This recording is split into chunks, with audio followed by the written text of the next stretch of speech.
Obviously, no one read the post. They have it automated through an AI engine, and that is where you lose the human connection. Entrepreneurship is self development disguised as business. You're always growing. You have to hire people who are better than you in certain arenas, more organized, more creative, whatever it might be, so that they can bring their best selves to it. Welcome to Builders, the podcast for impact-driven leaders who are done carrying it all and ready to scale with clarity, strategy, and freedom.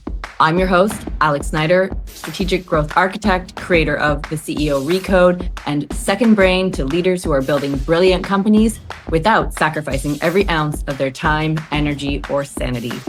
Each episode, I sit down with bold leaders who've rebuilt, recalibrated, or redefined what it means to lead well and live well on their own terms. We talk messy pivots, leadership upgrades, tactical wins, and the deep personal work it takes to build a business that actually works for you. If you love the episode, make sure you follow, rate, and share it with another leader who's building big and wants to build smarter. And if you're listening and thinking, damn, I need someone in the guts of my business with me, let's talk. Book your free business breakdown call using the link in the show notes. In 30 minutes, I'll help you pinpoint where blockers in your time, team, or strategy are silently stalling your growth and define 2 to 3 high impact shifts you can implement now to regain traction and build momentum. Now, let's dive in. Let's build it better. Welcome, Tamar. Thank you so much for being here with me today. I am so excited for our conversation. You and I know each other pretty well. And I would love for the audience to get just a glimpse of who you are and, what you do. So I'll let you take it away and introduce yourself. Alex, thank you so much. I'm so excited to be here. Thank you for hosting me on your podcast and giving me the platform.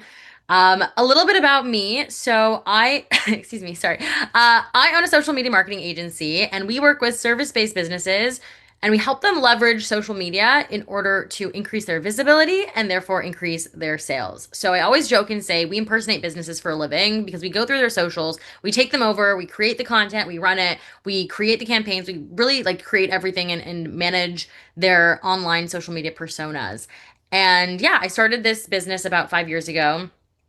I have been, doing this business while also traveling, which is how we met in Playa del Carmen. And yeah, really for me, my number one thing is really all about, being your authentic self and showing up as your authentic self in your marketing, in your business, and allowing that to elevate you, help you grow, and help you build. So I'm really excited to chat more and dive into all this with you. Thank you so much. I love that so much. And we will come back to some of the questions around that because I have a lot of questions. But I want to first talk a little bit more about your journey. So your leadership journey, if why did you build this business? What kind of led you to entrepreneurship and starting your own business and, really scaling an incredible service-oriented enterprise? Yeah, so my degree is actually in radio and television. I always wanted to be a producer. At my core, I'm a storyteller. I love telling people stories. I love helping people see the beauty in their own story. And I was working in the TV industry for a couple of years, and then COVID hit. And that completely shook the industry. It completely changed everything in the sense of how work, what is work? Can you the television industry, you're literally showing up and having to be on set and we couldn't do that. That literally was shut down. And so we had to make a pivot. And so a lot of the work that I started doing was in, creating YouTube videos and bringing a social element to the show that we were working on. And I just started to see that there were so many different platforms and avenues to tell stories that weren't necessarily on the big screen. It wasn't necessarily television. And I actually loved the strategy and the way you had to take something that could have been made for TV and you'd have to create it differently in order for it to be effective on social. And so I felt that I was really stretching my skills there. And so I really loved it. I loved taking, everything that I learned from the television industry and bringing that into social media and digital marketing.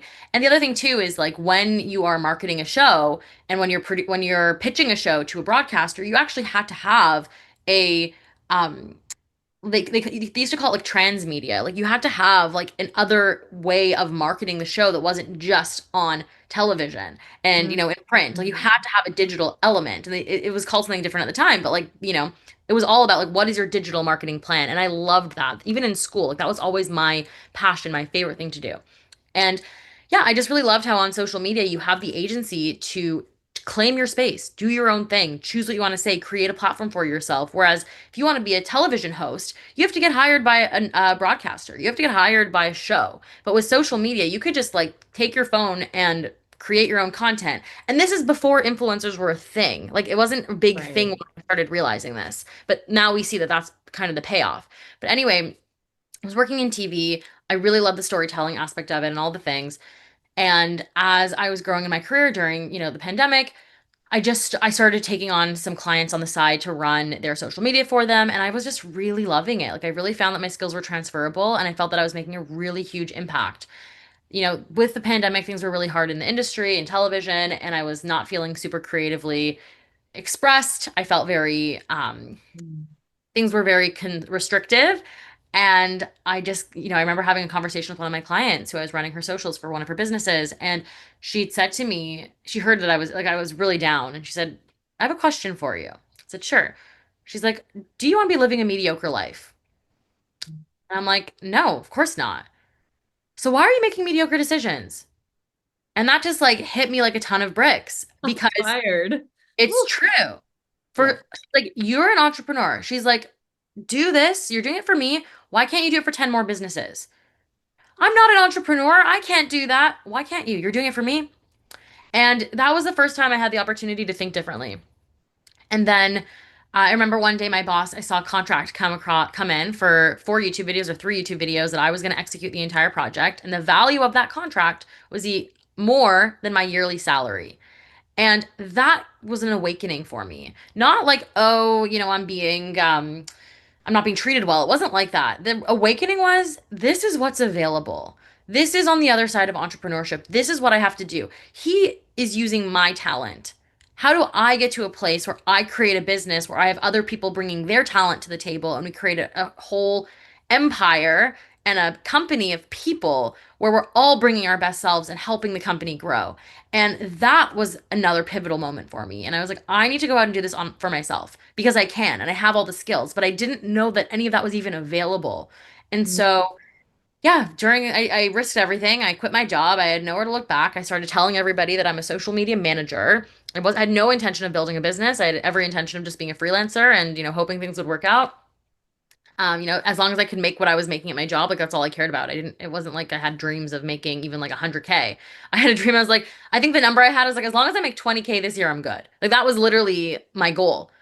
And I just started telling everybody, I'm a social media manager. I'm a social media manager. I started posting on Instagram, and then people started reaching out to me. My cousins, my aunts, my friends, like they would tell people, they would find people, they'd bring them to me. And literally within 1 month of like when I gave notice, I had like 4 or 5 clients, and I was making 5 times what I was making in my television job within like literally my 2 week notice period. It happened so quickly. And the client that I had worked with who asked me that question about mediocrity, she referred me to like 10 of her other clinician friends and then also got clients through that. So it was a mix of having that there's no way for me to fail and having really good people in my corner propel me forward. That's incredible. So do you think that social media, I just want to touch back on what you were saying about, the difference between what I'm going to say traditional media and social media, which is such a newer channel, right? Yeah. Do you think that it is more of a meritocracy? Like, do you think that it is genuinely accessible and it's just about finding the right formula to reach people? I'd say for the most part, yes and no. And where we're at now is very different. So, for example, when TikTok just came out, you could put anything and you'd get like millions of views. Like when it just was starting. But also think about it. Like there weren't as many people coming to the app. New people were signing up. The algorithms were kind of testing out. Like back in the day, 100%, I'd say the playing fields were pretty level. Now, I will say with all these platforms, like they're money makers, right? They all are, it's a business. They're trying to make money. So when you spend money on ads and when you pay for the subscriptions and you pay for, visibility, you will have a leg up, right? New businesses who don't have budget to invest in paid ads and, promoting their businesses, they might, not have the same playing field as a business that has a budget of 100K for visibility ads per month. Like, you know what I mean? I think that there will be that element. That being said, if you work with somebody who is an expert social strategist and they know trends and they know content and they know how to create content for the audiences that, the businesses are trying to reach, there is pretty much a formula, I will say. I wouldn't say it's like I wouldn't say it's like A plus B equals C, but I will say is there are specific elements that go into posts that generate visibility. There are formulas, and if you can apply those formulas and have enough of a testing period to test that formula specific to your brand and your business, you will succeed.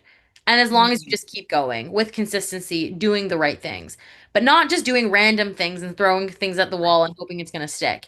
It's this is a strategy. This strategy works. I'm going to implement it and I'm going to continuously implement it to the best of my ability until I can see the trends and then take that data and apply that. Why did this post work? Why did this convert? Why did this get me 10 new followers? Why did this get me 2 sales? And then double down on those pieces so you can consistently ramp that up. I love that. So I mean, let's follow this along and take this opportunity to talk a little more deeply about, digital marketing and social media, and just make sure that we're talking about the same thing. For anyone who's listening, who's kind of like, okay, Instagram and TikTok, great. Like, what is digital marketing like as a whole? Yeah, I would say digital marketing is any marketing you do in the digital realm, which doesn't really answer the question because it's basically the same thing as digital marketing. Any marketing you do, whether it's your website, whether it's your content on your blog, SEO, Mhm. Google Ads, any marketing you do in the digital realm. For me, the digital marketing that my business does is specific to social. I can do blogs, I can do SEO, like sure I can do those things and my company can produce it. Our zone of genius is specific to social media. What you'll find is digital marketing is so broad. There's blog writing, there's website building, there is, like content writing, copywriting. Some people just need content to like for newsletters, for things like that. But that's what works in a newsletter. What works as a SEO optimized blog on your website is not going to perform well on Instagram. And what works well on Instagram may not work well on TikTok. And what works well on TikTok will not work well on Facebook. And what works on Facebook won't necessarily work well on LinkedIn. There is crossover for sure. Like I'm not to knock it and say, what you post on Instagram shouldn't be what you post on LinkedIn. But every platform has a purpose. Every platform has a different audience. And tailoring your content to that audience is going to be super impactful and really, really important. And so Mm. when I speak from my area of expertise, it really is around the social elements of digital marketing. And you'll have so many digital marketing agencies that they're like an everyman agency. They're doing everything. And they're not really they're like 70% good at all of it. And yeah, Google Ads might be great, but there's an element of like really building a strong brand that comes through social media because that's the human element. That is the connection that businesses and brands make with their clients is through social. Google Ads not really going to be a brand building experience. It's visibility. But if you're looking to really connect with your audience and build community, social media is your place. Okay. And that's where you focus. And I love that you talked about a few things, right? You talked about data. I'm a data girlies. I love that. So, which is really being able to understand, what are you putting out, what's coming back in, and starting to see how those connect to be able to predict and make decisions and wisely invest, whether it's time, resources, money, anything. You talked also, and I loved how you said, like, we impersonate people online or we impersonate businesses online. Then you also talked about authenticity being so core. So the first thing that came to mind for me was like, well, how do I outsource to somebody and be authentic? It's a great question. And that's one of the first things I say to my clients. Like even on a sales call, one of the questions I ask them is how much time do you have to invest in your social? Because at the end of the day, you can outsource everything, but you cannot outsource you. And we need to put you and infuse you into your content. And so there are strategies to do that. When I meet with my clients, I think my one of my gifts is really being able to draw out content and a story and resonance from things that people don't realize is their story. And what that does for them is I help them tell their story more authentically. I'm not telling their story for them. I'm helping them with the framework, with the messaging, with how to show up and what to talk about. And so what we'll do is like nowadays everything's video content. So like you might come to me and say, I need to make 5 videos because I know that that does well on social media. But instead of me just coming and filming you, what I'm going to do is sit down with you and help you flush out your messaging and help you feel the power in your own messaging, help you feel hyped up, you feel excited. You know why you're talking about this piece of content, why this is your pillar, why this is your message. And then I'm there with you to help you bring that out. And so we'll take that content from you. We'll give you the direction on what to say, how to frame it, how to do it, but then we'll go and we'll run with it. So we're kind of managing your digital image, your social image, where you are a part of it. And we don't work with clients who like won't do video content with us. We won't work with clients who like won't give us approvals and won't infuse themselves into it because that's the thing. At the end of the day, if you're not going to be a part of it, it's not going to work. It's not going to be effective because, and you feel it. You feel when there's a lack of the person in it. And now, especially with AI and with, different tools that are available, like you can teach ChatGPT how to be you. You can teach it to speak in your language and, the way you speak and your mannerisms, and you can really train an AI bot now to do that, which is a blessing and a curse. I think that it's really helpful in like writing in clients' voices, but I also think that you might miss a little bit of an element of authenticity. And what you have to do with that is make sure that you're taking that person's story, taking their core messages, and making sure that that's coming in the through line of all the content. Really, like, what is this client trying to do, and does the messaging reflect that? Yeah. You said, you're telling stories, and I am so fortunate to know predominantly women powerhouses in this industry. And I'm hearing from all of them that storytelling is the, top performing type of content right now. Do you have a sense of why that is, and what else are you seeing as trends in social media specifically?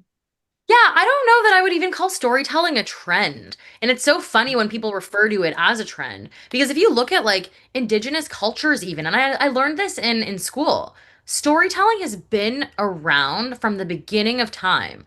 We are tribal people, like people as we're growing in the world and like, going on and like we lived in community.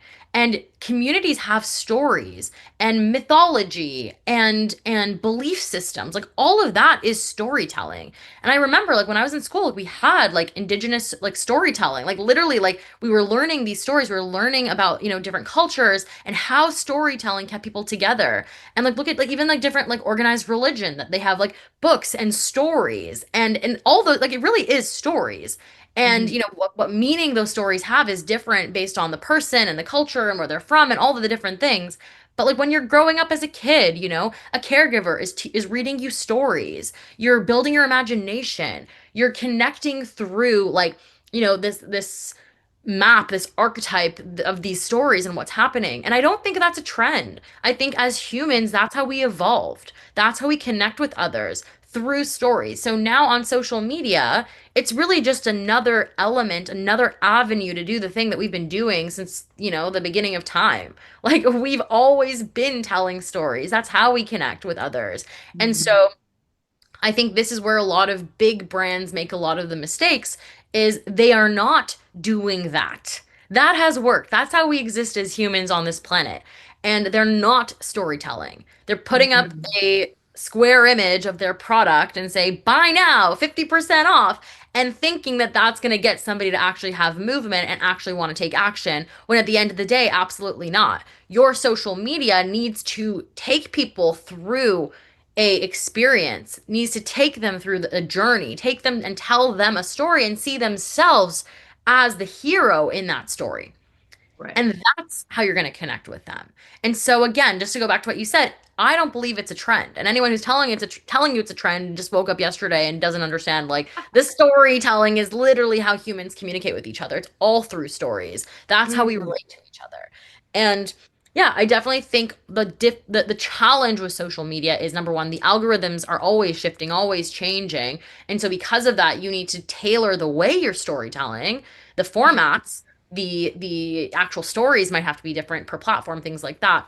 But I think another element of it is really being like understanding people don't necessarily go on social media to be sold to. So, how do I tell a story that gets people to take action strategically that doesn't come across as an ad? And that is the challenge or the thing you have to conquer in order to be successful on social is how do we tell these stories effectively to get my audience to take the action that I want them to take, i.e., a sale, i.e., follow, i.e., engagement, whatever it might be.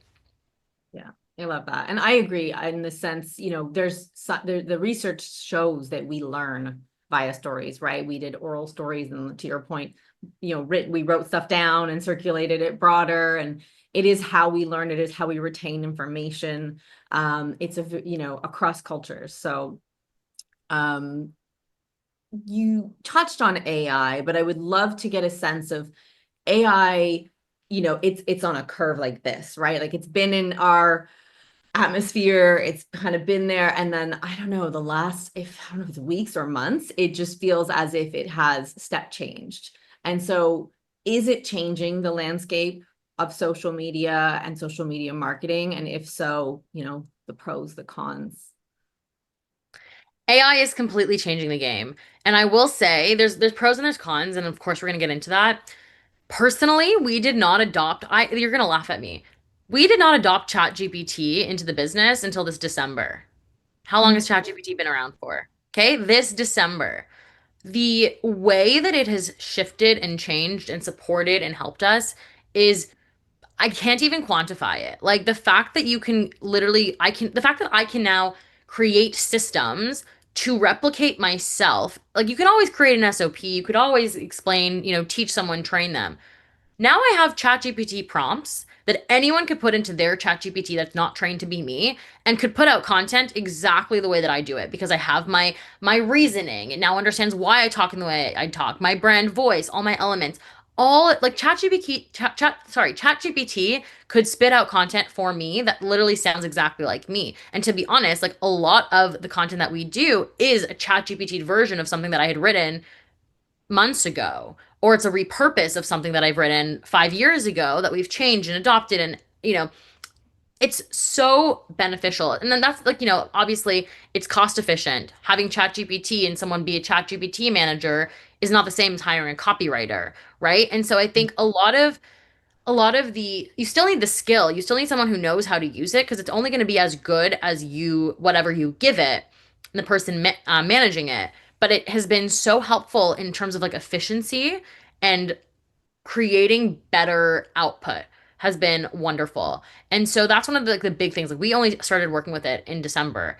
And when I created all my SOPs and, all the back end stuff of the business, which you supported me with, really ChatGPT helped me with all of that.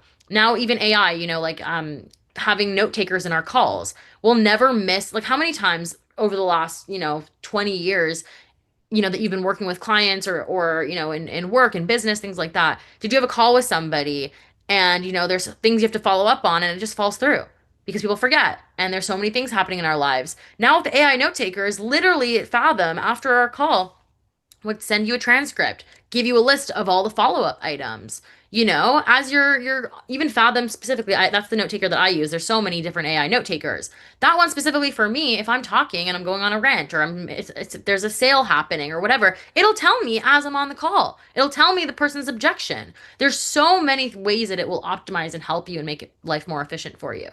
But what I will say, the downside of AI, especially, like on social media, it does from a content perspective, I think it's fine. I don't have any issues with like AI being helpful in generating content because again, as long as the content is good and follows a specific strategy, it's going to work. What I see as a downside is the human element of engagement.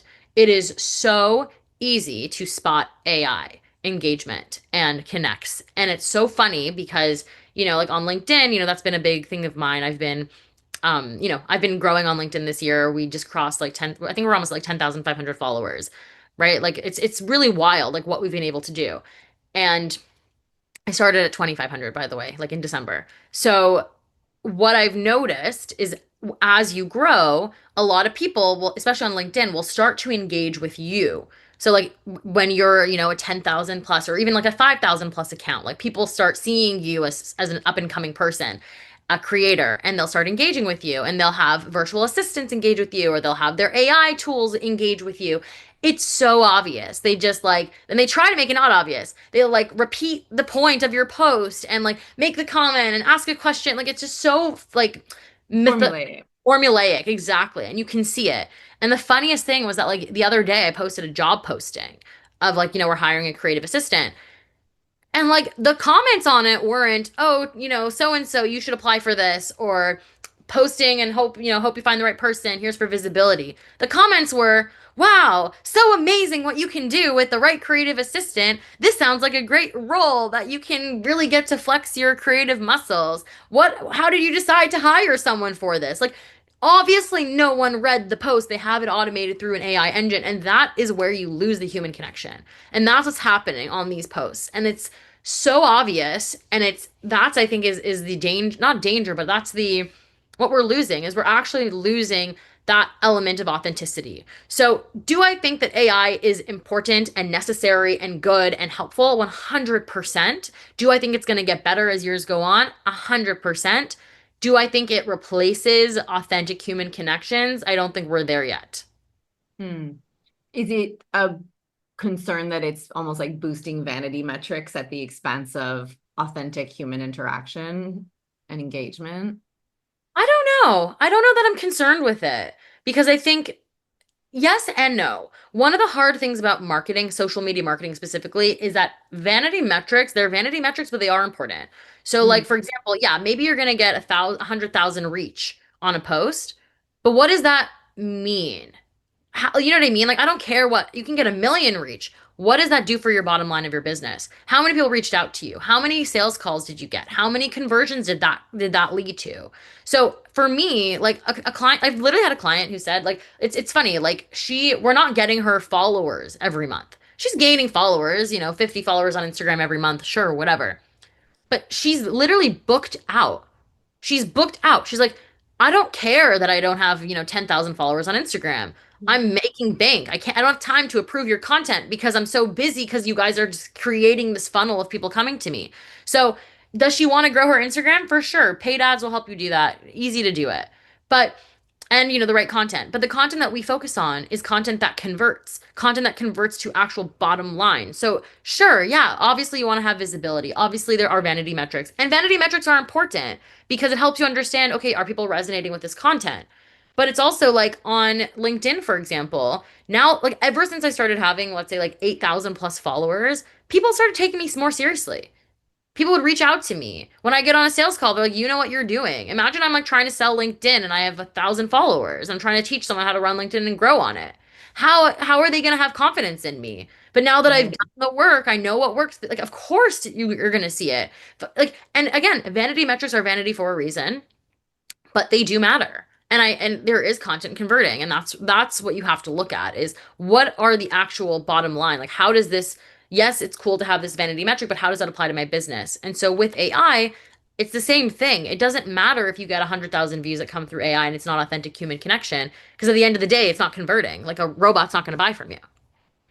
Right. Yeah. And I guess that's kind of what I mean is like you're, boosting these metrics, but they're not driving the data points, the KPIs that you need. So I love what you said about, we're converting, this is what matters to our clients and we can do the other things, but it's really about understanding the priorities and the metrics that are most important. And so I would love to hear for people who are listening and have a business and maybe they're already doing a little bit of stuff on social media or maybe they're sort of thinking that's the next step for their growth.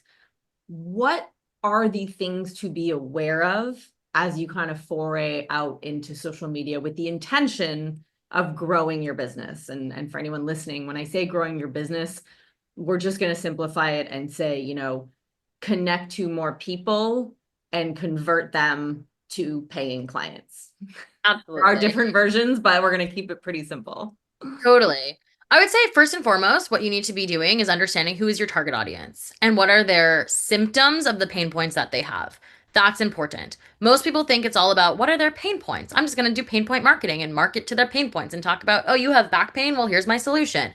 No, most people on social media, and I alluded to this before, is people want that authentic connection. Most people on social media aren't coming on social media and expecting to be sold to. And we're all preconditioned to not like this type of content. Like salesy content does not do well. And so when you're creating content on social media, especially as a business that's, starting out and in social and, trying to get clients from their social, you really need to be aware of that. What the way that you show up and what you talk about, it has to be in relation to the thing that the symptom that your ideal client is facing as a um as a result of having that pain point. And so, with that, it's how can I create content that agitates them, that picks on that, but also helps them and serves them. So that's going to be number one. And that's a whole other topic we can dive into. I don't know if we have time today, but I'm happy to go into the strategy We'll of do a that. masterclass. Yeah, a masterclass. How to create content that converts. So you need to, the step one with that is really like the messaging, making sure that you know how to speak to your target audience in the language that they're experiencing to the symptoms of the pain points that they are experiencing. So no, it's not just back pain, but how does the back pain show up in their life? What does it mean that they have back pain? How is that impacting their day to day? Is it impacting their business? Is it impacting their families? Is it impacting how they show up in the world, their confidence, whatever it might be? That's what you got to play on in your messaging and relate your business, your solution as a solution to the symptom of their pain point. That's number one. Number two is as you're creating content that speaks to those specific problems and symptoms, is understanding. So you're creating this content, but really looking at what are the metrics that are working. So are people I'm growing, I'm posting content. Are people commenting? If people comment, it means that it's interesting, it's resonating. People have questions, you're building community. You want to be getting like these are vanity metrics. It doesn't mean you can have people buy from you who will never like a piece of content, who will never comment on a piece of content. But again, to know if your content is resonating, you need to see, am I generating likes? Am I generating buzz and engagement? So engagement metrics would be something like likes, comments, shares, saves, things like that. You're always going to want to be looking at that. Then that's information for you. If you see that one post gets, 30 likes and every other post normally gets 3 likes, why did this post get 30 likes? You need to start digging into that because that post, obviously, again, vanity metrics, you might not have made a sale, but there's something about this post that sets it apart. What is it? Is it the design? Is it that it was a video? Is it that it was a carousel? Is it that, I have my hair looking nice in it? Is it that whatever it might be, find those variables and then continuously double down on that. See, oh, it's a video. Every time I post a video, I generally get about 30 likes. Oh, every time I post a video, I get 3 DMs asking me about that video. Start to do the things and map out the metrics so that you can understand and play around with those variables. Why did this post do well? And how can I do more of it? That I'd say is one of the most important things. Once you're doing that, you can get a little bit more complex and see, okay, that's per post, but generally, what is my engagement? Am I getting new eyes on my content every month? Am I getting new followers? Am I getting new people? Are new people coming to my page? Are new people engaging with me? Those are the like really, really, really key points to be looking at. Metrics are important because again, it'll teach you how to formulate the content. But I think beyond the actual metrics of, I got 100K engagements this month, it's what did that equal? I got a bunch of visibility. Did anybody buy from me? Did anybody book a call? Because you might, and that's the thing to look at too, because let's say you are getting people booking calls with you. Like for a client, for example, like we got them one month, like they got like 2 million impressions on LinkedIn and they got a ton of sales calls booked. But then did those sales calls close? And then you then find out, is that a sales issue or is that a social issue? And it's generally not a social issue. And then I mean we can get even more complex because when people get on sales calls and have questions for you, you can be answering those questions in your social media before they even get to the call. And when I tell you the amount of times that I've had a sales call with somebody who found me through Instagram, like I'll ask them, where did you find me? Found me through Instagram.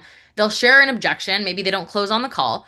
They share an objection, and then I will take that objection, literally go to my Instagram stories, film a piece of content on it, make sure, like, hope they see it, which I know they're going to see it because they follow me on Instagram enough to like book a call with me organically, Yeah. share that answer, and that helps close the sale. And that's happened on like multiple occasions. But Mm. again, it doesn't matter whether or not I had 100K in visibility that month. What matters is that the right people are targeted. I'm reaching the right people, and that's Mm. connecting with them, and that's actually making them move.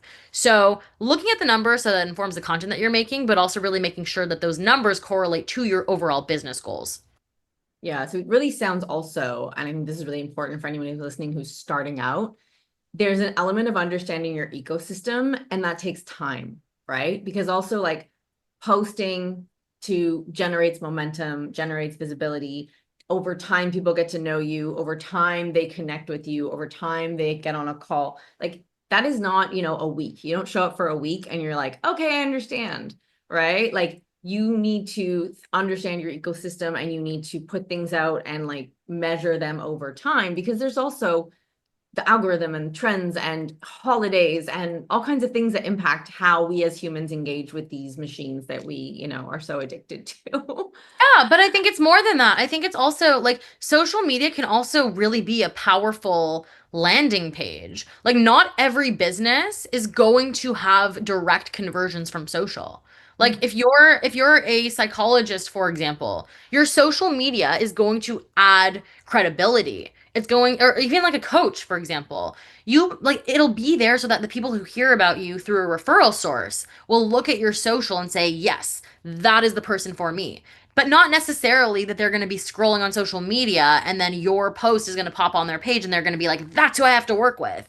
It doesn't work like that all the time. But so having it as a landing page, speaking your messaging, being your website and an example of who you are, your values, how you help people, even that is still a unmeasurable conversion metric. I can't tell you how many times people have come to me and said someone came through referral but mentioned our social because they heard about me and then looked at my social. That isn't it. That impacts a buyer's decision. And that's why the hardest thing with social is it's not really quantifiable. You can't really, sure, I can tell you how many likes, how many engagements, how much impressions, sure.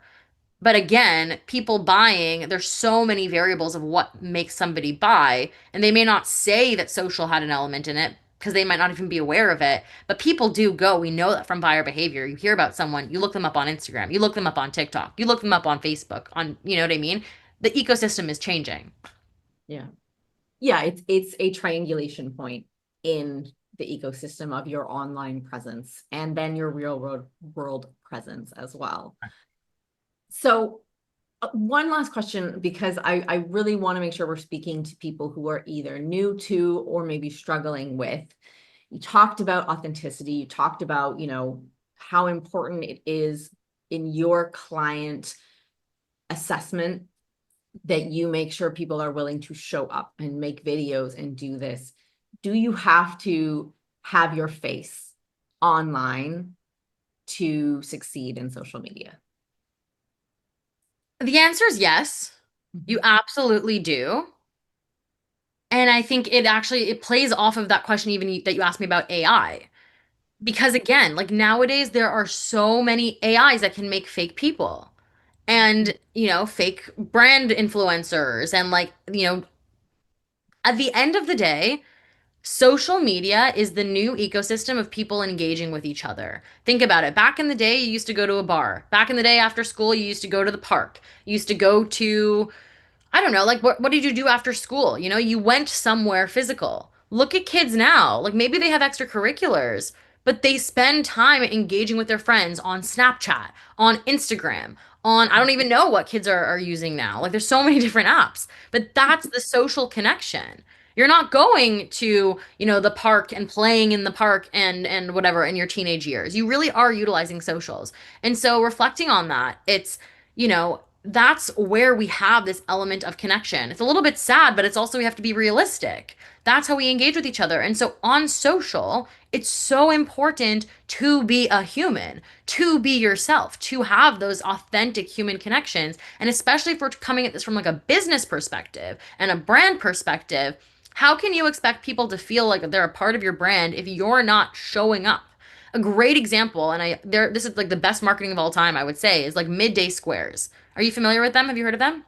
It's a Canadian business of, two siblings or I guess three siblings. Well, one like a couple and a brother.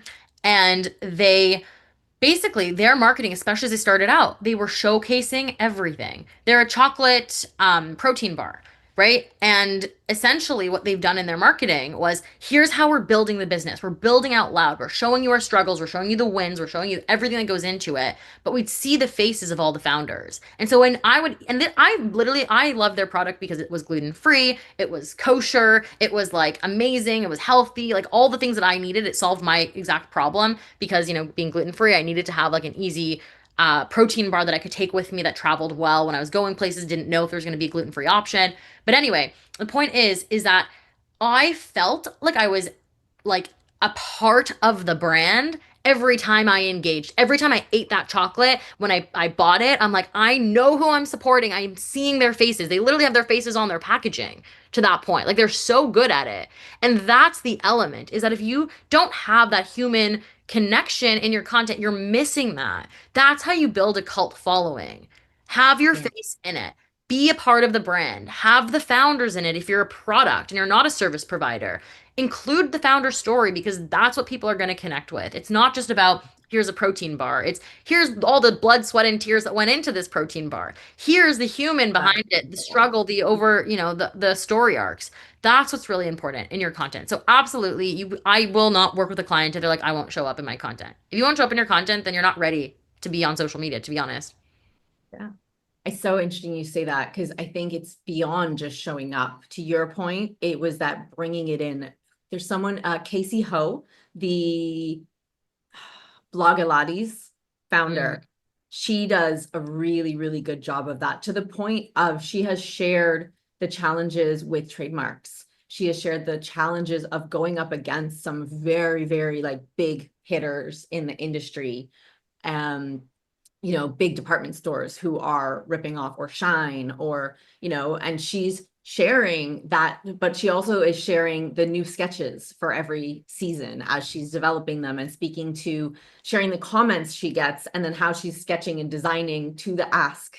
And so people really feeling like they are part of the brand, like this new season is the thing they asked for, mm. right? And then being there with her in those, also the moments, the joy when Taylor Swift is photographed wearing one of her skirts, and then the absolute crash after when 15 or 30 brands have a knockoff within 2 weeks on the market. I think to your point, it's back to what we talked about. It's storytelling, it's emotion, it's feeling part of something, tribe, community. I love that so much. So, anyone who's listening to you now can see that you clearly have gone far beyond, I'm a social media manager who just needs to replace my, TV broadcast salary. Just Half of it, half of it. just half of it, just a little bit.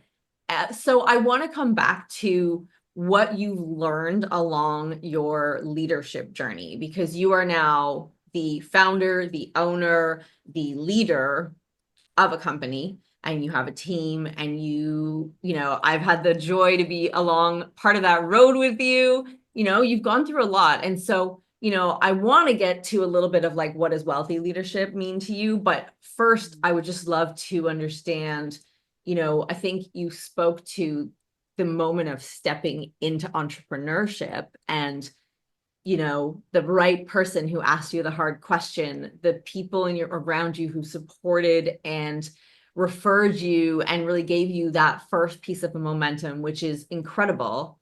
But then you took that and ran, right? You took that and you really became an entrepreneur. And then from entrepreneur, you continued to grow and, evolve your role and learn new skills and face new challenges. And what are some of the pivotal moments of that journey? Oh my gosh, Alex, it's so funny. I'm so grateful that you were with me through this because I know you're asking the questions, but I know you like know so many of, especially this year, because I would say it's so interesting to me. Like I think that for me, this is not my quote, but and I don't know who said it, but I hopefully we can find it and give credit to it. Entrepreneurship is self-development disguised as business. You're always growing. And I don't remember who said this to me, but you probably said some version of it to me, and I hear it from like the successful entrepreneurs that I've worked with and who have mentored me is you're never going to get there's three things you're never going to not be able to do in your business. If you're an entrepreneur, you're always going to have to be a leader. You can't get around being a leader. You can't get around sales and you can't get around like networking and marketing. I'm pretty sure that was the third one. Maybe there's another element, but that's what I recall. But the things that stick with me is that through my business, like I had to hire somebody to support, like an assistant within like 3 months of running my business because I started realizing I have capacity. And as I hired somebody, I think that I was making the same mistakes. I had the opportunity to learn, to trust. But what I was doing is that I wasn't outsourcing responsibility, I was outsourcing tasks. And that's very different. And if you want to scale a business and grow, you have to outsource responsibility. I can't have the mental load of every single client because if you're working with 30 plus clients, how are you going to be thinking about every single detail that has to get done for them? You have to hire people who are better than you in certain arenas, more organized, more creative, whatever it might be, so that the way they can bring their best selves to it. And so what I would say is at the beginning, the mistakes that I was making is that I would hire skilled people and then I don't know if the word was micromanage, but I was telling them what to do. Make a graphic that looks like this and da da da da da da da, produce this for me by this date. And I wasn't having regular check-ins and I didn't have SOPs and, operating procedures and manuals and things like that. And, a Notion dashboard where we could find everything. I was disorganized. We were growing. We were throwing things at the wall, hoping that it was all going to stick. And luckily it did. But what I essentially did after year 3 of my business, I recognized, oh my God, I've built this giant glorified social, like Tamar, the glorified social media manager, with people that were not client facing, helping me do more and expand my capacity. But at the end of the day, that only gets you so far because I was still the responsibility at the end of the day. And so when I started making that shift and I one of my like account managers at the time, like she got a job because she's working for me part-time and she just wanted to go a different direction. She didn't want to do freelancing anymore, so she became an employee somewhere and I hired somebody else. And that's a person right now who works for me, full-time. When she came onto the team, she was very clear that like I'm skilled. I am, I've done project management. I've done client connections. I've engaged, I've done all the creative and I also know how to engage with people and manage projects. And that gave me the fresh opportunity with somebody new to for me even to have the blank slate because I made the mistakes of having outsourcing task, not outsourcing responsibility. And so I brought this person immediately in to client engagements, immediately into Slack channels with clients. When I had sales calls mentioning this person was going to be in it with the client, like I shifted the way that I saw myself is that I'm a leader. It's not my role to give someone work and then do it better myself after because it's not the way that I want it. It's this is someone who is greatly skilled and they're going to be able to do the job. And then again, as we grew, as we brought on new people, whether it was a copywriter, a video editor, it was always these are people that are really, really good at what they do. And with this specific account manager, when she started working for me over a year ago, it was I always thought that the way that I edited videos was the best way.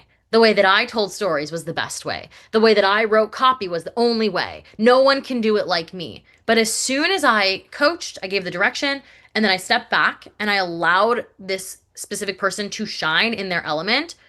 I looked at their content. There is no way I could produce that level of what she can because that's her zone of genius. She's very like and you're gonna see this with employees, they're different. Like I'm not a very grounded person when it comes to engaging with clients. I have anxiety. I tend to be reactive. I'm working on it. I'm trying to not be. In all situations, I'm pretty reactive if I'm gonna be honest. And that I know is the next step that I have to work on. This person on my team is the most grounded person. Like sometimes I'll wake up in the morning and like she'll hear in our stand-ups that I'm like elevated and she'll be like, "Did you sleep well last night? Do we need to like do you want to do some breathing exercises together?" Like this is someone who knows how to handle emergencies and can then be the calm throughout the storm. And that's what I need in my business because I'm the visionary. I have all the ideas. I'm doing all these things that need execution. I need someone who's down to earth and can actually make all that stuff happen. And so I'd say through leadership, I've actually learned to like not only just trust people, but understand it humbles you because I can lead them and tell them what I want, but they can be so much better than you in so many arenas. And so I would just say, like, as a takeaway from that, it's really trusting them and really trusting the team that the team is actually better than you. And it's not about creating a giant glorified outsourced version of yourself. It is really creating a team where you're all committed to the same mission and how can I get everybody on board so that we're all working towards that.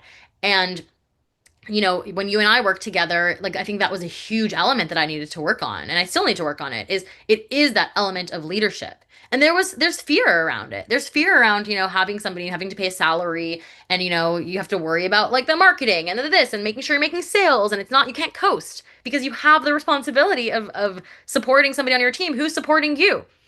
And I think through the work that we've done together, I've really learned like how do I my role as the CEO of my company, as the founder now, is actually not to deliver high quality deliveries to my clients. My role as a CEO of my company is to coach and manage my team to make them empowered, for them to make really good decisions, for them to implement and create an amazing product for the client.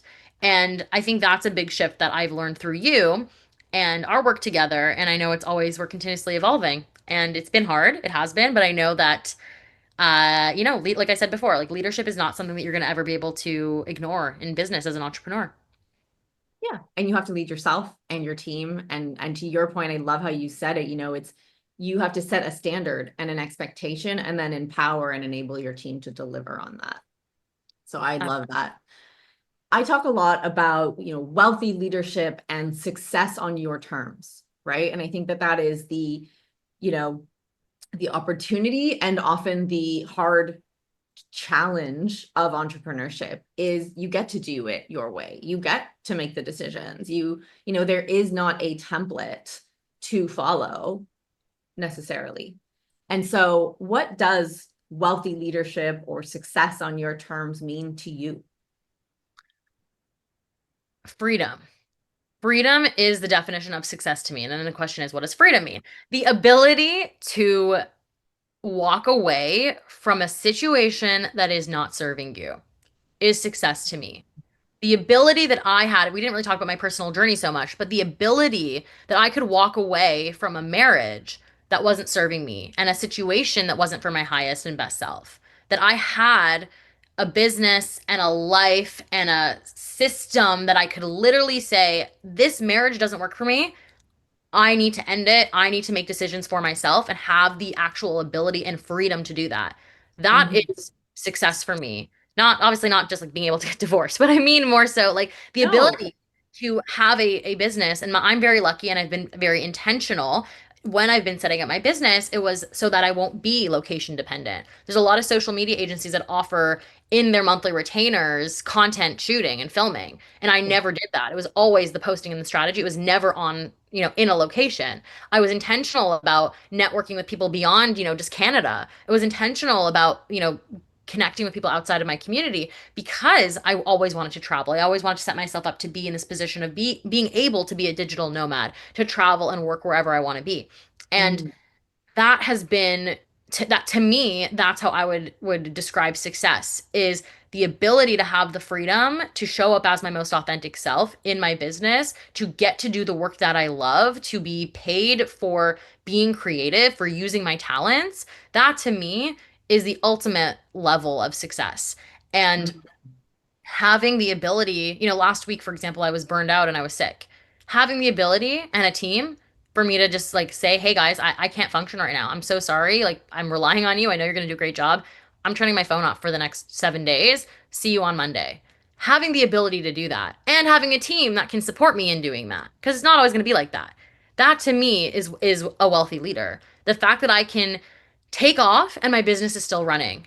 Maybe it's not like scaling as fast as I want it to, but it's still running and I can still have the life.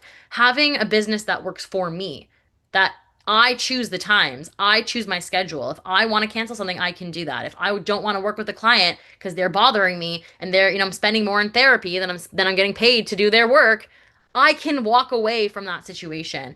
And that to me, I think is the biggest power is setting yourself up in a place where if you ever find yourself in a situation that is not serving you, is not serving your highest good as a person, as an entrepreneur, whatever it might be, having the ability to walk away, there is no other feeling that I would describe as success. I never have to be disrespected. I never have to be degraded again. Like, that many people have experienced that in corporate culture and in the work life.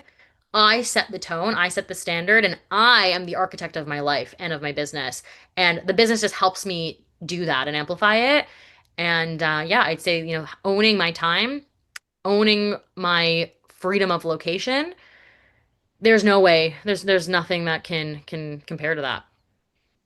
I loved what you said about, to me, it's strategy, right? Is you knew what was important to you, and that shaped the way you structured your offers and the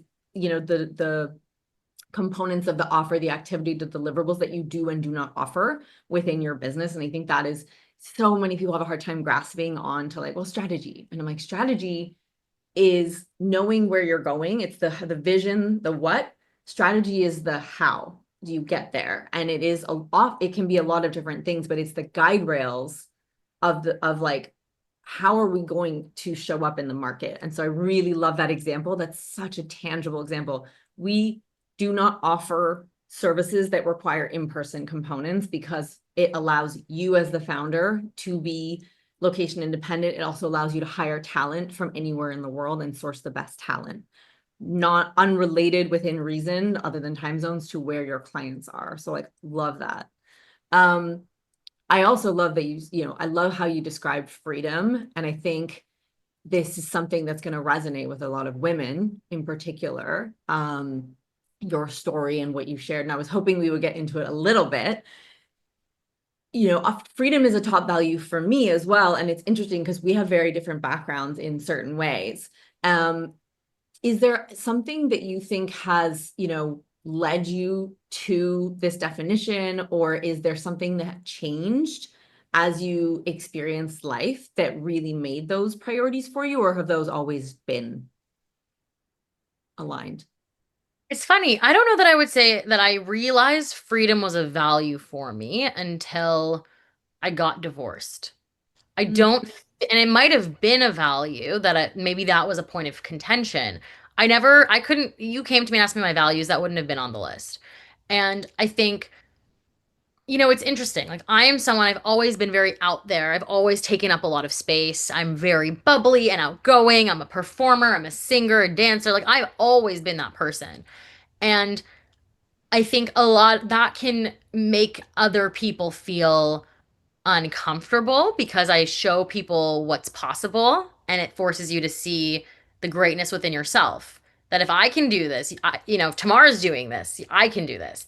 And I think, with that, a lot of people, as a response to it, try to box you in and try to contain you.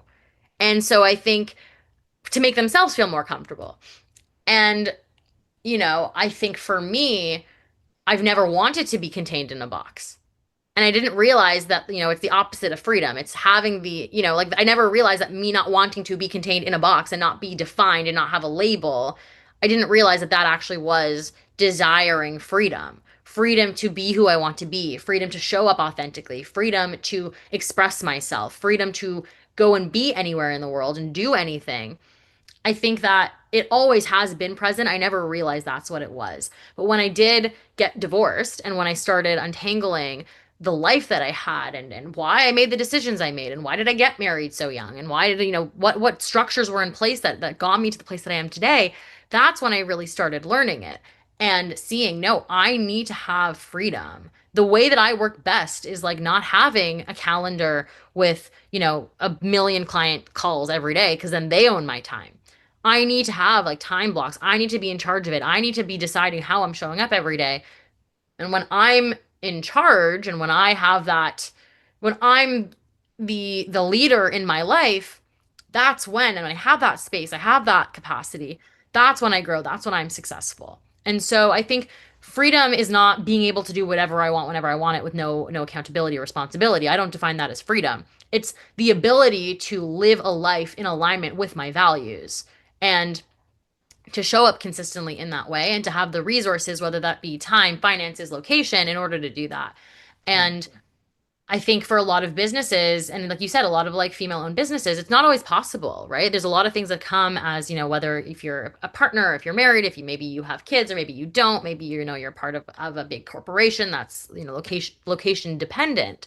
I think that I realize the gravity and the privilege that I have in having those mentors in my life to see that that's how they live their life and knowing that I, at this stage of my life, can do the other can have that freedom because I see that it isn't possible for people if they've not set up their life for it. You can't, it's not possible for everyone to just pick up and go to Playa del Carmen. It's not possible for everyone to just pick up and travel when they have, a partner that might be, location dependent, or, maybe it's children, maybe it's a job, whatever it might be.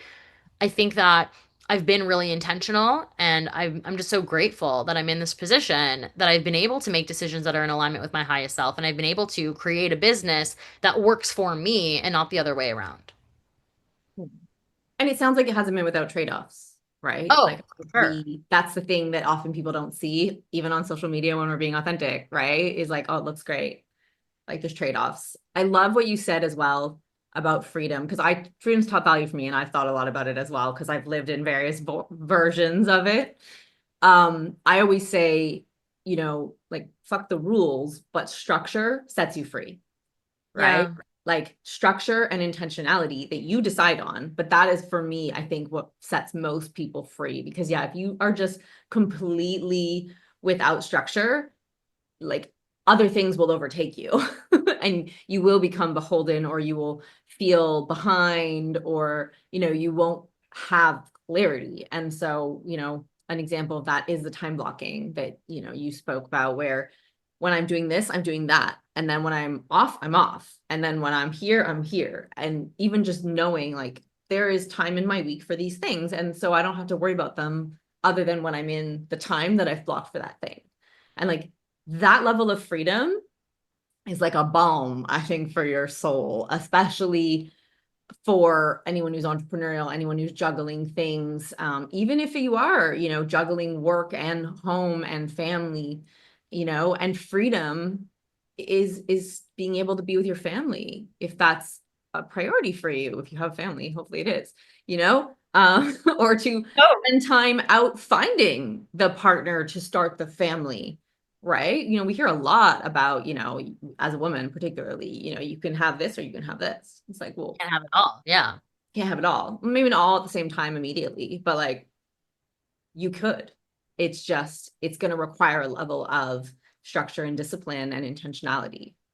And also, like you said, a trade-off, right? Like some things you're gonna have a trade-off on. Like in the beginning stages of building my business, like I wasn't going out and partying with my friends. And it's so cliche.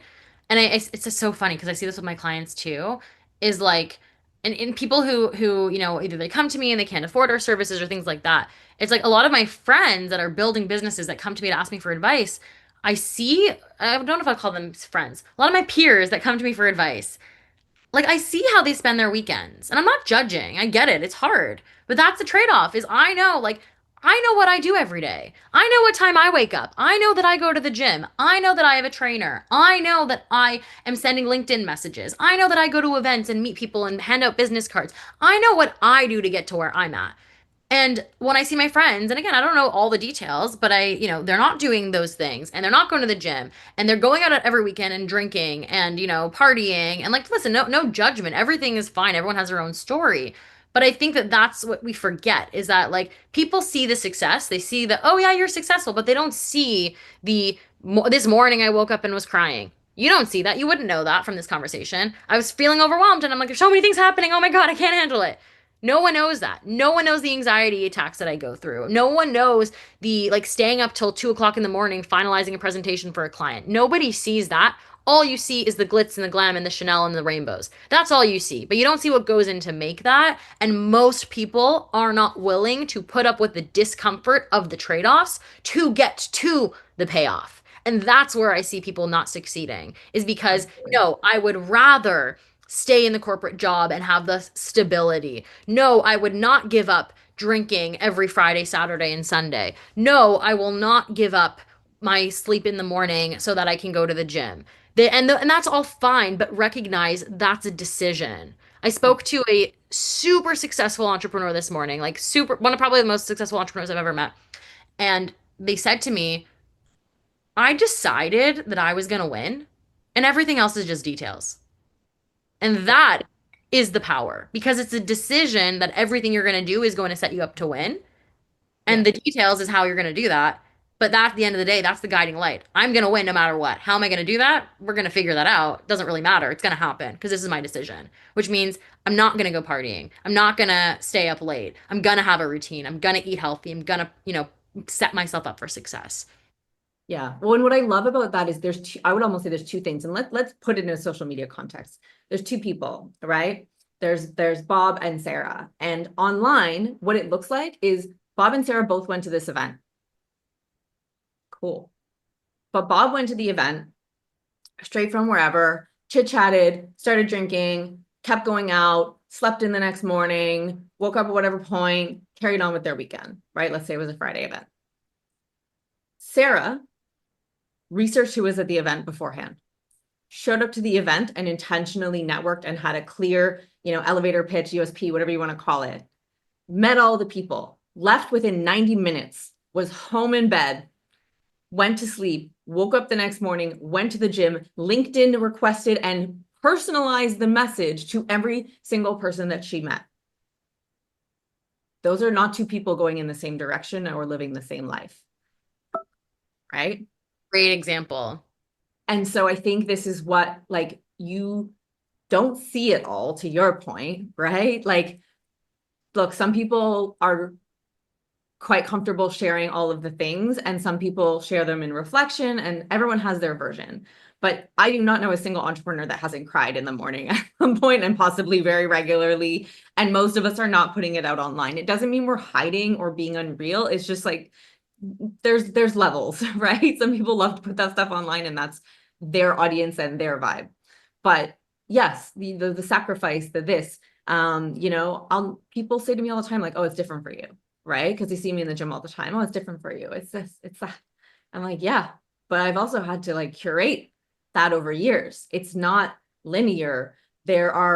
Used to be a lot of people in my life that preferred to go drinking and do this and do that. And now most people, if I'm going to spend time with them, it's at the gym, it's outside activities, it's mastermind. Like, yes, there is downtime, there is this, but even the conversations happening around those tables and the choices being made about what's consumed food-wise, alcohol-wise, and what time we meet and what time we go home by is wildly different than what I would see when I was in corporate, or even startup culture was really different than where I kind of am now, and the people that I'm around. And it fascinates me, right? Like, it really fascinates me. And for a long time, and I think this is a little bit of your point, I was a person who stood out because I was making different decisions than people. And I will say, and I think you and I align on this because it's part of what brought us together, when you find the people around you, when the majority of people around you are doing what you want or pursuing the same things you want and making lifestyle choices in alignment with what you want. So I'm not saying they're doing the same thing you're doing, because that could just be amplifying like bad habits, right? Like, I'm saying really intentionally having that future vision of like, I want to achieve this. The person who achieves that does these things. And then being around people who do those things, like 12 on 10 difference. Yeah. And Alex, I think that's one of the things that like you said, this brought us together. But I know we're running short on time, so I don't want to go so deep into it. But I do have to say, like, one part of my routine that has been a part, it's so funny you said this because like right before we hopped on this call, I went through my old LinkedIn post about like I've made posts about, surrounding yourself with the right people, you and I, how when we met, how you've supported me, whether it was through the gym or ice baths. A huge part of my routine, even now through my travels, is the ice bath, which you said, hey, Tamar, Sunday morning, Sunday fun day, we're going to wake up at 7 a.m. and go to ice baths, and then we're going to go to the sauna, and then we're going to go to the gym, and maybe not in that order, And then but we can have brunch and then we and can a have brunch and do our massage. own thing. But that was like the beginning of our friendship. That like you pushed me to do that. And again, we were aligned. We both had health as a value, so it was like of course we're going to do it. I had never done an ice bath in my life. And to this day, that is part of my routine. It calms my nervous system. The amount of success I've seen in my life from a like my health and from my mental health because of that, because you provided that opportunity for me. I never would have gone if you didn't take me there. If you and then the friendships that we made and the community we make there, and then the fact that, every Sunday we had our Sunday fun day and it was ice bath, gym, sauna, brunch. That is the thing, like that primes you. And so it really is about surrounding yourself with people who have those aligned visions and have similar goals and values.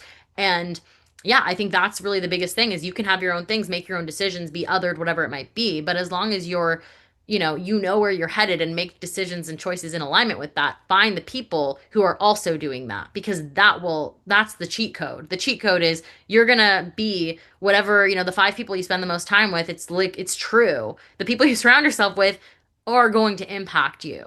Surround yourself with people who already have the things that you want and grow to their level. And intentionally surround yourself with people like that. And I know that. Look at my numbers in my QuickBooks, look at my accountants, like the pages that they'll give you.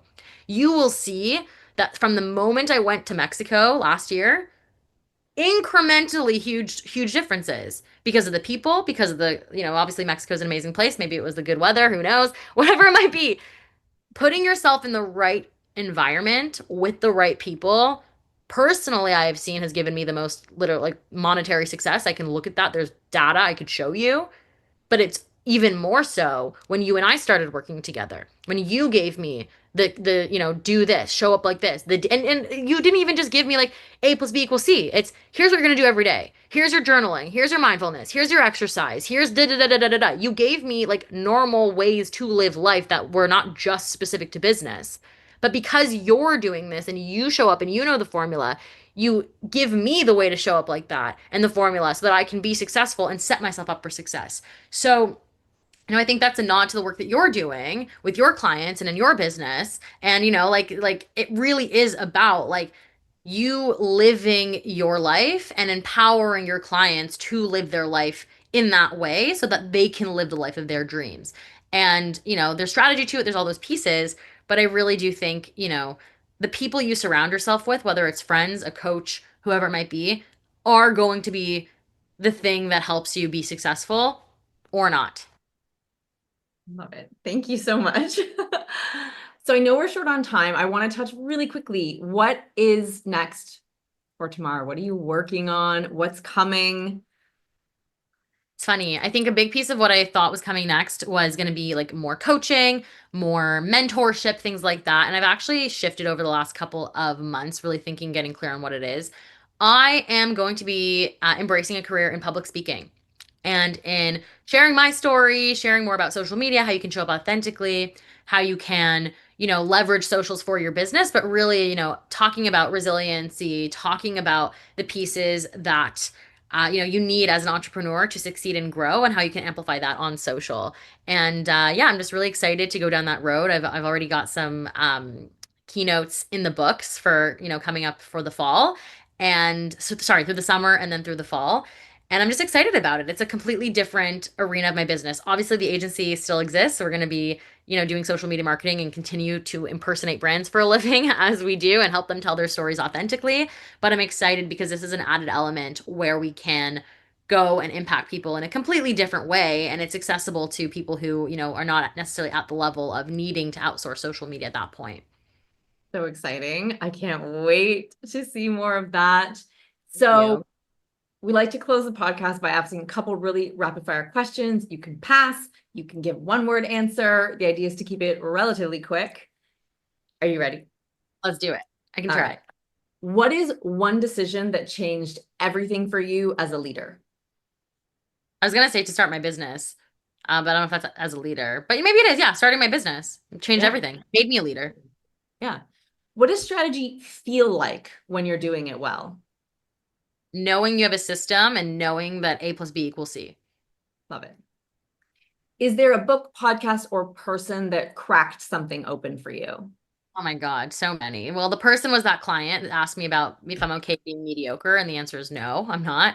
The book I would say is U Squared by Price Pritchett, how to increase your personal effectiveness, I guess is what the book is about.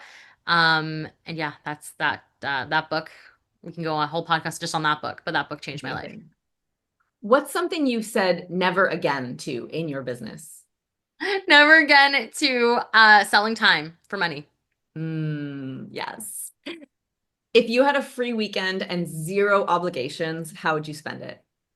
Ice bath, sauna, gym, cooking really healthy, amazing, anti-inflammatory, gluten-free food, hosting friends over, cooking for them, um, and probably reading something personal development outside by the pool and a beach. Tamar, thank you for being so generous with your time and sharing your expertise and your story with us here on Builders. We'll make sure to put all the links in the notes, but where should people look to find you? You can find me on LinkedIn. I'm a little bit of a LinkedIn influencer. My name on LinkedIn is Tamar Lyons. You can also find me on Instagram. My business Instagram is Lyons Digital Marketing, Lyons LY. And then you can find me on my personal Instagram as well, which is Tamar Lyons. Amazing. Thank you. Thank you so much. I can't wait for us to do this again. Yes, thank you so much for having me, and thank you so much for your time and for giving me the platform to express my story. Amazing. That's a wrap for this episode of Builders, where we get real about what it actually takes to grow companies that perform without grinding you into the ground. If today's convo sparks something for you, here's what to do next. Follow the show, drop a 5-star review, and share it with someone else who's building big. Don't let it be lonely at the top. If you're ready for more clarity, more leadership freedom, and less of a duct tape and go growth vibe, let's connect. Book your free business breakdown call using the link in the show notes. In 30 minutes, I'll help you pinpoint where blockers in your time, team, or strategy are silently stalling your growth. Walk away with a personalized fix-it list that gives you the clarity you've been craving on what to shift now to regain traction and build momentum. For more tools, insights, and my no-fluff takes on leadership and scaling strategically, join the Builders Club, also linked in the show notes. You can also head over to leaderswhobuild.com, where you'll find all the links to peep my creds, see client wins, or just confirm that yes, I went to the gym today. Until next time, keep leading boldly, building smart, and living success on your terms.